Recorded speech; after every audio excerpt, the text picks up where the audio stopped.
आयुर्वेदिक प्रकाशन र बासमती धानको आनुवंशिकी र प्रजननमा विद्यावारिधि गर्नुभएको छ। उहाँ हुनुहुन्छ डाक्टर उज्जवल कुमार सिंह कुशवाहा, राष्ट्रिय बाली प्रजनन तथा आनुवंशिक अनुसन्धान केन्द्र मार्फतबाट उहाँको पुरस्कार राशि 15,000 रहेको छ र पदकपत्र रहेको छ।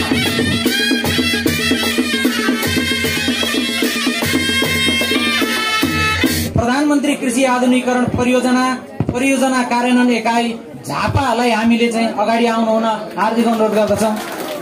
उहाँलाई पदकपत्रका साथ सम्मान गर्दैछौँ।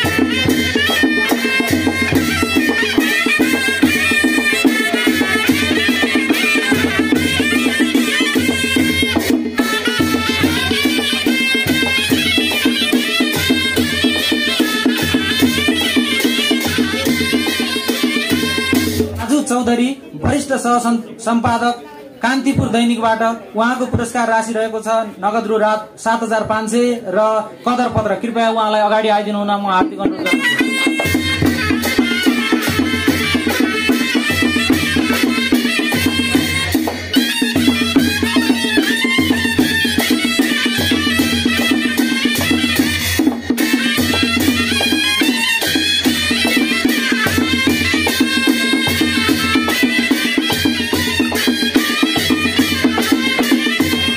सरिता थारू संवाददाता क्यापिटल नेपाल अनलाइन पत्रिकाबाट र उहाँको नगद पुरस्कार रहेको छ रु 7,500 र कदर पत्र। उहाँलाई पनि अगाडि आइदिनु न म हार्दिक अनुरोध गर्दछु।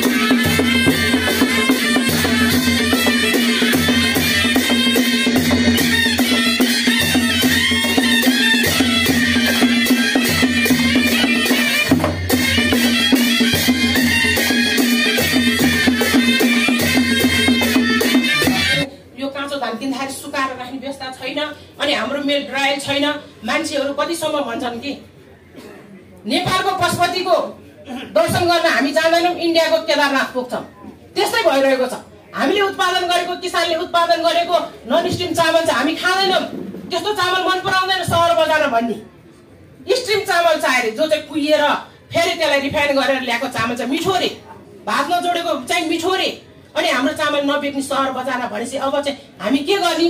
राज्यले हामीलाई भनिदिनु पर्यो, यदि हामीलाई स्ट्रिममा जाने तिमीहरू पनि नेपालको बजारमा जान पर्छ, छिर्न पर्छ भन्नुहुन्छ। मन्त्रीज्यूले भने, राज्यले भने, सचिवज्यूले भने, हामीलाई थोरै मात्रै हामीले सहकार्य गर्ने गरेर यो महिला साना किसानलाई केही न केही गरिदिनु पर्छ। आजबाट हजुरहरूले मनन चाहिँ गर्नु होला, किनभने नत्र भने हामीले किनेर राखेको धानहरू पनि सड्ने अवस्थामा जान्छ। किन बजारमा हाम्रो चामलहरू सजिलै नबिक्ने। अनि पहाडको डाँडा काँडामा हामी 2-3 पल्ट अस्ति 3-4 गाडी चामल ल्याएर बेच्यौँ। गाह्रो रहेछ बाटोहरू, पहाडतिर नगएको। त्यसले गर्दाखेरि किन पहाडको मान्छे कस्तो सोच, पहाडको मान्छेले मात्रै हाम्रो चामल खान्छ भन्ने सोच के? अनि सहर बजारको मान्छेले हाम्रो चामल खानु पर्दैन? तपाईँहरूले खाइदिएको हाम्रो चामल बिक्छ त हजुर। अनि पो हामीले गरेको प्रधानमन्त्री आधुनिकीकरण गरेको राज्यले गरेको कामको सही मूल्य हुन्छ।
बाँध्नु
राष्ट्रिय बाल विज्ञान अनुसन्धान केन्द्रसँग संयुक्त रूपमा जोडिँदै आइरहेको कुरा यहाँ समक्ष हामी जानकारी गर्न चाहन्छौँ।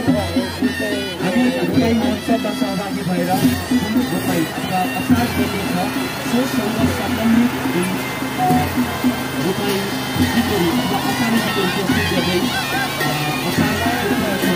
असारदेखि लिएर असार पर्वसँग अथवा असारसँग सम्बन्धित संस्कृतिलाई हामीले जगेर्ना गर्नुपर्ने छ भन्ने उद्देश्यले हामी निरन्तर रूपमा यहाँ सहभागी भइरहेका छौँ र अहिले पञ्चबाजा बजिरहेको छ। हामी सबैजना यो आधुनिक प्रविधिबाट जुन रोपाई अथवा धान रोप्ने कार्य भइरहेको छ पहिला र त्यस पछाडि पुनः परम्परागत शैलीबाट पनि अझपल्ट धान रोप्ने काम भइरहेको छ र केही समय पश्चात हामीले सांस्कृतिक संस्थान राष्ट्रिय नाचघर जमलको तर्फबाट तयार गरेर ल्याइएका जुन असारी गीतहरू रहेका छन् ती गीतहरू सांस्कृतिक संस्थान राष्ट्रिय नाचघर जमलबाट पाल्नु हुने कलाकार जीवनबाट ती गीतहरू प्रस्तुत गर्नेछौँ।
हिलोमा पनि हिलोमा अब घचार्दैन थियो नि म त फेरि एउटा भेटिहाल्छ त एउटा त रोप्नु नि तल हो अर्को निहुरी नि त भेट्छ भने